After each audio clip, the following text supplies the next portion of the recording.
Hello दोस्तों, कैसे हैं आप लोग।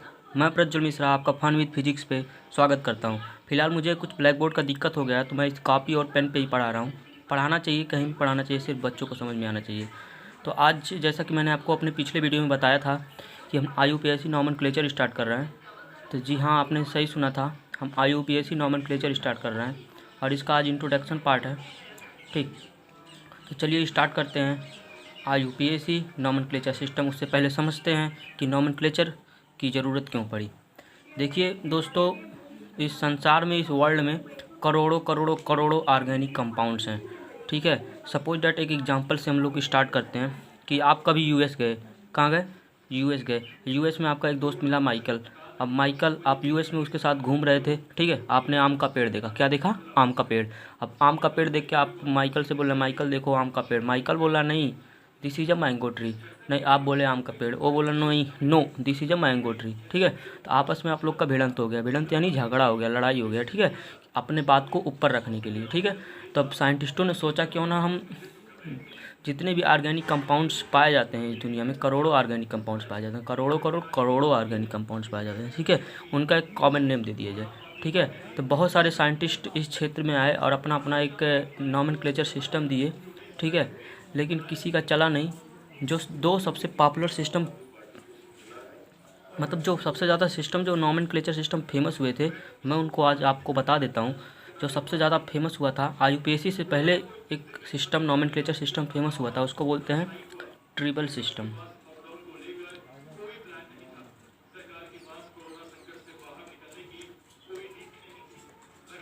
ट्रिबल सिस्टम, या इसको कॉमन सिस्टम भी बोलते हैं। दोस्तों, इस सिस्टम में क्या करते थे, ये बहुत अर्ली स्टेज में, मतलब बहुत ही अर्ली स्टेज, यानी बहुत एक ज़माना हुआ करता था जब इस सिस्टम के अनुसार किसी भी ऑर्गेनिक कंपाउंड्स का नॉमेनक्लेचर, मतलब उनका एक नाम देते थे, कॉमन नाम देते थे। ठीक है, कॉमन नेम देते थे। इस सिस्टम में क्या करते थे, सबसे पहले उस ऑर्गेनिक कंपाउंड का प्रॉपर्टीज देखते थे। ठीक है, उसके बाद हिस्ट्री ऑफ डिस्कवरी देखते थे कि वो कब इस संसार में आया है, हिस्ट्री ऑफ डिस्कवरी देखते थे। ठीक है, उसके बाद मेथड ऑफ प्रिपरेशन देखते थे। ठीक है, मतलब इन तीनों चीज़ों को देख के उनका एक कॉमन नेम दे देते थे। ठीक है, जो इन तीनों से मैच करता था। जैसे एक एग्जांपल लेते हैं दोस्तों, आप जानते होंगे, इस कंपाउंड्स को आपने देखा होगा या नहीं देखा होगा। इस कंपाउंड्स को बोलते हैं एसिटिक एसिड। क्या बोलते हैं? Acetic acid. अब इस कंपाउंड का नाम एसिटिक एसिड क्यों पड़ा? इसी रूल के अनुसार इस कंपाउंड का नाम एसिटिक एसिड पड़ा। दोस्तों, जो ये एसिटिक एसिड होता है, ये वाइनगर से पाया जाता है। वाइनगर जानते हैं? वाइनगर में से होता है सिरका। ठीक है, वाइनगर से पाया जाता है। जो वाइनगर होता है, इसको लैटिन भाषा में, लैटिन लैंग्वेज जानते हैं ना, लैटिन लैंग्वेज में इसको बोलते हैं एसिटम। क्या बोलते हैं? एसिटम। ये जो एसिटम होता है दोस्तों, ये एसिडिक होता है। क्या होता है? एसिडिक होता है। ठीक है, एसिडिक होता है। तो इस वाइनगर को लैटिन भाषा में क्या बोलते हैं? एसिटम बोलते हैं, ACETUM। और ये क्या होता है? एसिडिक होता है। इन दोनों चीज़ को देखकर इसका नाम साइंटिस्टों ने क्या रख दिया? Acetic acid. ठीक है, ऐसे ही मतलब कॉमन नेम रखा जाता था इस सिस्टम के अनुसार, ट्रिबल सिस्टम और कॉमन सिस्टम। ठीक है, तो इसी सिस्टम, मतलब ये सिस्टम बाद में फेल हो गया। ये सिस्टम इसलिए बाद में फेल हो गया, बहुत सारे साइंटिस्ट थे, वो अपना अपना कॉमन नेम देते थे। ठीक है, वो कहते थे नहीं इसका नाम ए होगा, तो उसका नाम नहीं, तो वो बोलते थे नहीं उसका नाम ओ होगा। ठीक है, तो मतलब आपस में साइंटिस्टों का मतलब सहमति ना होने के कारण, ठीक है, कोई बोलता था ए होगा, कोई बोलता था ओ होगा। ठीक है, समझ रहे हैं ना। तो मतलब इसी कारण ये सिस्टम फेल कर गया। बाद में एक सिस्टम आया 1958 में, 1958 में IUPAC सिस्टम। ठीक है, IUPAC सिस्टम दोस्तों, ये सिस्टम बहुत ही ऑर्गेनाइज और सिस्टमेटिक था। ठीक है, बाद में दुनिया ने इसको माना कि हाँ, ये सिस्टम सबसे अच्छा है किसी भी ऑर्गेनिक कंपाउंड का एक कॉमन नेम देने के लिए, एक नाम देने के लिए। ठीक है, तो हमको यही पढ़ना है। ठीक है, हमारे सिलेबस में यही है IUPAC सिस्टम। तो हम आपको दोस्तों एक और बात बता देते हैं कि 1892 से 1958 के बीच में बहुत सारे सिस्टम नॉमेनक्लेचर के पब्लिश हुए थे। ठीक है, बहुत सारे सिस्टम 1892 से 1958 के बीच में पब्लिश हुए थे। लेकिन जो भी साइंटिस्ट मतलब आते थे वो अपना नॉमेनक्लेचर सिस्टम बताते थे, उनका मानना था कि मेरा सिस्टम सबसे अच्छा है, लेकिन हर सिस्टम में कुछ ना कुछ ड्रॉबैक आ जाता था, तो मतलब उनका सिस्टम फेल कर जाता था। ठीक है, फिर 1958 में IUPAC सिस्टम रहा जो सबसे बेस्ट रहा। आज तक ये सिस्टम दुनिया मानती रही और मान भी रही है। ठीक है, हमको यही पढ़ना है, तो चलिए स्टार्ट करते हैं IUPAC।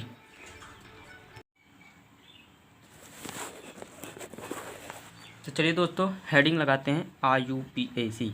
हेडिंग लगाते हैं IUPAC मतलब इंटरनेशनल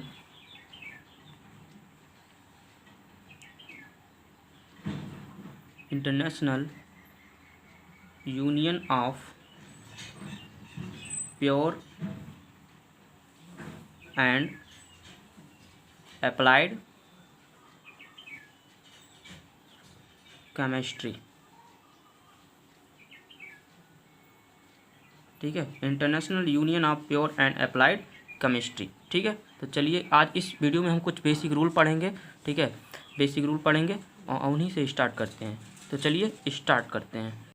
दोस्तों IUPAC सिस्टम के अनुसार किसी भी ऑर्गेनिक कंपाउंड का अगर नाम लिखा जाता है तो उस नाम को बोलते हैं IUPAC नेम। ठीक है, अब देखिए ऑर्गेनिक कंपाउंड्स में किसी भी ऑर्गेनिक केमिस्ट्री में किसी भी ऑर्गेनिक कंपाउंड्स का नाम लिखने के लिए तीन चीज़ों की ज़रूरत पड़ती है। 3 थिंग्स आर रिक्वायर्ड। सबसे पहले प्रीफिक्स, फिर वर्ड रूट, फिर सफिक्स। ठीक है, देखिए प्रीफिक्स का मतलब होता है जो नाम के पहले लिखा जाता है, वर्ड रूट, फिर सफिक्स का मतलब होता है जो नाम के अंत में लिखा जाता है। ठीक है, प्रीफिक्स में भी होता है 1 डिग्री प्रीफिक्स और 2 डिग्री प्रीफिक्स। देखिए दोस्तों केमिस्ट्री में जहाँ भी 1 डिग्री लिखा रहा है, ठीक है, उसका मतलब होता है प्राइमरी। जहाँ 2 डिग्री लिखा रहा है उसका मतलब होता है सेकेंडरी। फिलहाल 1 डिग्री का इस्तेमाल बहुत कम होता है, फिर भी होता है। ठीक है, कॉम्पिटिटिव एग्जामों में बहुत ज़्यादा होता है। ठीक है, किसी भी कंपटीशन एग्जाम में वहाँ से क्वेश्चन बहुत ज़्यादा आते हैं। ठीक है, जैसे साइक्लो हो गया, बाईसाइक्लो, स्पायरो हो गया, इसका एक अलग सा लेक्चर आएगा। ठीक है, फिलहाल अभी इस मतलब जान लीजिए कि 1 डिग्री प्रीफिक्स का मतलब होता है साइक्लो चेन। जब साइक्लो बाईसाइक्लो स्पायरो साइकिल आए तब 1 डिग्री प्रीफिक्स का यूज करते हैं। 2 डिग्री मतलब सेकेंडरी प्रीफिक्स में क्या होता है दोस्तों, जब कंपाउंड्स के अंदर ऑर्गेनिक कंपाउंड्स के अंदर आते हैं ब्रांचेस क्या आते हैं, ब्रांचेस, फिर आते हैं सब्स्टिट्यूएंट, जिसको बोलते हैं सब्स्टिट्यूएंट भी। ठीक है, 2 डिग्री प्रीफिक्स का मतलब होता है, सेकेंडरी प्रीफिक्स का मतलब होता है जब किसी भी ऑर्गेनिक कंपाउंड में ब्रांचेस आते हैं, सब्स्टिट्यूएंट आते हैं, इनका नाम लिखा जाता है। ठीक है, उसके बाद 1 डिग्री प्रीफिक्स हो गया। ये जो दोस्तों वर्ड रूट होता है,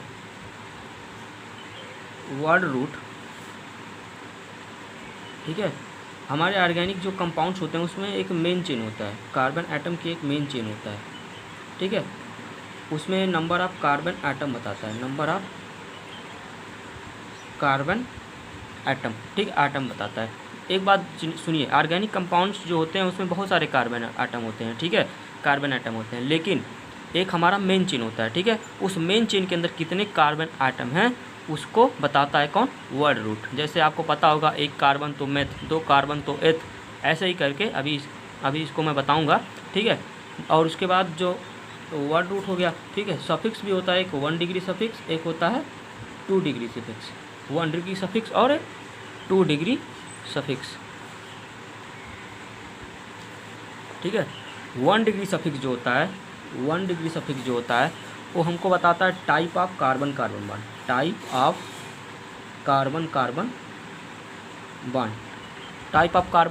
बॉन्ड मतलब अगर कार्बन के बीच में एक बॉन्ड है तो एन, 2 बॉन्ड है, डबल बॉन्ड है तो इन, ट्रिपल बॉन्ड है तो आइन। आपने आशा करते हैं कि आप ये सब पहले से ही जानते होंगे। और जो 2 डिग्री प्रीफिक्स होता है, 2 डिग्री प्रीफिक्स यानी सेकेंडरी प्रीफिक्स, इसका मतलब होता है फंक्शनल ग्रुप। क्या होता है, फंक्शनल ग्रुप, F.G मतलब समझ लीजिएगा फंक्शनल ग्रुप क्या होता है, जैसे हमारा एल्डिहाइड, ठीक है, कार्बोक्सिलिक एसिड। ठीक है, ऐसे बहुत सारे फंक्शनल ग्रुप हैं, इसका एक सेपरेट वीडियो आएगा। बहुत सारे फंक्शनल ग्रुप हैं, इसका एक सेपरेट वीडियो आएगा। ठीक है, फिर उसके बाद जैसा कि मैंने आपको बताया कि ऑर्गेनिक कंपाउंड्स का नाम लिखने के लिए ऑर्गेनिक कंपाउंड्स का IUPAC नेम लिखने के लिए 3 चीज़ों की ज़रूरत पड़ती है। एक prefix, word root, suffix. Prefix में होता है 1 डिग्री प्रीफिक्स, 1 डिग्री यानी प्राइमरी प्रीफिक्स। एक होता है 2 डिग्री प्रीफिक्स यानी सेकेंडरी प्रीफिक्स। सेकेंडरी प्रीफिक्स के अंदर ब्रांचेस होते हैं, सब्स्टिट्यूएंट होते हैं। ब्रांचेस क्या होते हैं मैं आपको ये बता दूँ। देखिए जो ब्रांचेस होते हैं और इसको सब्स्टिट्यूएंट भी बोलते हैं, ठीक है। ब्रांचेस और सब्स्टिट्यूएंट क्या होते हैं? देखिए ब्रांचेस और सब्स्टिट्यूएंट वे होते हैं जो मेन चेन में नहीं गिने जाते। मेन चेन में नहीं गिने, इनके अंदर भी कार्बन आइटम हो सकते हैं, ठीक है।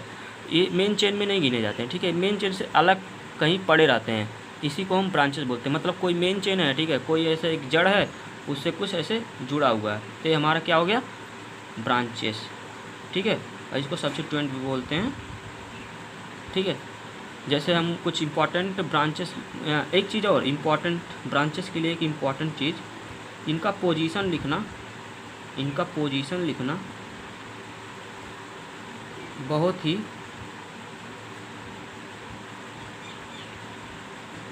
ज़रूरी है, ठीक है। इनका पोजीशन लिखना बहुत ही ज़रूरी है। कुछ हम इम्पॉर्टेंट ब्रांचेस के नाम दे देते हैं। जैसे अगर कहीं NO2 लिखा रहे इसका मतलब होता है नाइट्रो, कहीं X लिखा रहे इसका मतलब होता है हेलोजन, ठीक है। ऐसे एक बॉन्ड करके कहीं ऐसे एक बॉन्ड करके N डबल बॉन्ड O लिखा रहे तो इसका मतलब होता है नाइट्रोसो, ठीक है। कहीं मान लिया जाए ऐसे कुछ करके लिखा रहे ऐसे N3, इसका मतलब होता है दोस्तों एजो, या फिर कभी कभी इसको एजाइडो भी बोलते हैं। एजो कोऑर्डिनेट केमिस्ट्री आता है क्लास 12 में, वहाँ इसको बोलते हैं, ठीक है। तो दोस्तों कहीं ऐसा लिखा रहे, ऐसा, कैसा? ऐसा, ठीक है। इसको बोलते हैं एल्काइल ग्रुप। क्या बोलते हैं? Alkyl group. जैसे एग्जांपल ले लेते हैं CH3 methyl, C2H5 ethyl, C3H7 वगैरह वगैरह, ठीक है। दोस्तों मान लिया जाए कहीं ऐसे लिखा हो, एक सब्स्टिट्यूएंट आता है उसको बोलते हैं एल्कोक्सी ग्रुप। क्या बोलते हैं? Alkoxy group.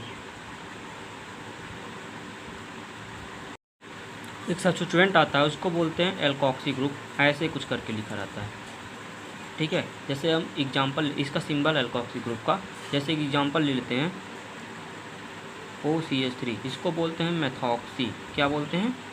Methoxy. Suppose that कहीं ऐसे लिखा हो, कैसे? कुछ ऐसे करके लिखा हो, इसको बोलते हैं एथॉक्सी, ठीक है। सपोज दैट कहीं ऐसे एक आता है OPH करके, ऐसे एक आता है सब्स्टिट्यूएंट है, इसको बोलते हैं फेनॉक्सी। इसको ऐसे भी लिखते हैं कभी कभी OC6H5।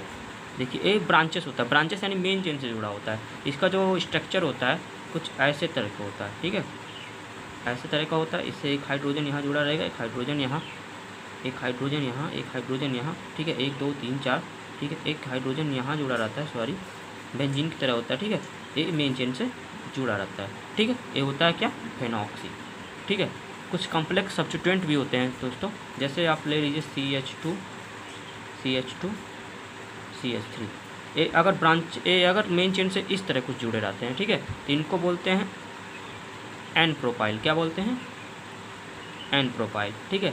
अगर ऐसे करके जुड़े हों, ठीक है, अगर मेन चेन से कुछ ऐसे करके जुड़े हों, जैसे मान लीजिए CH3 CH3 कुछ ऐसे करके जुड़े हों, ठीक है, तो इनको बोलते हैं आइजो प्रोपाइल। क्या बोलते हैं? आइजो प्रोपाइल, ठीक है। ये जो होते हैं इनको कॉम्प्लेक्स सब्स्टिट्यूएंट भी STI सब्स्टिट्यूएंट भी बोलते हैं, ठीक है।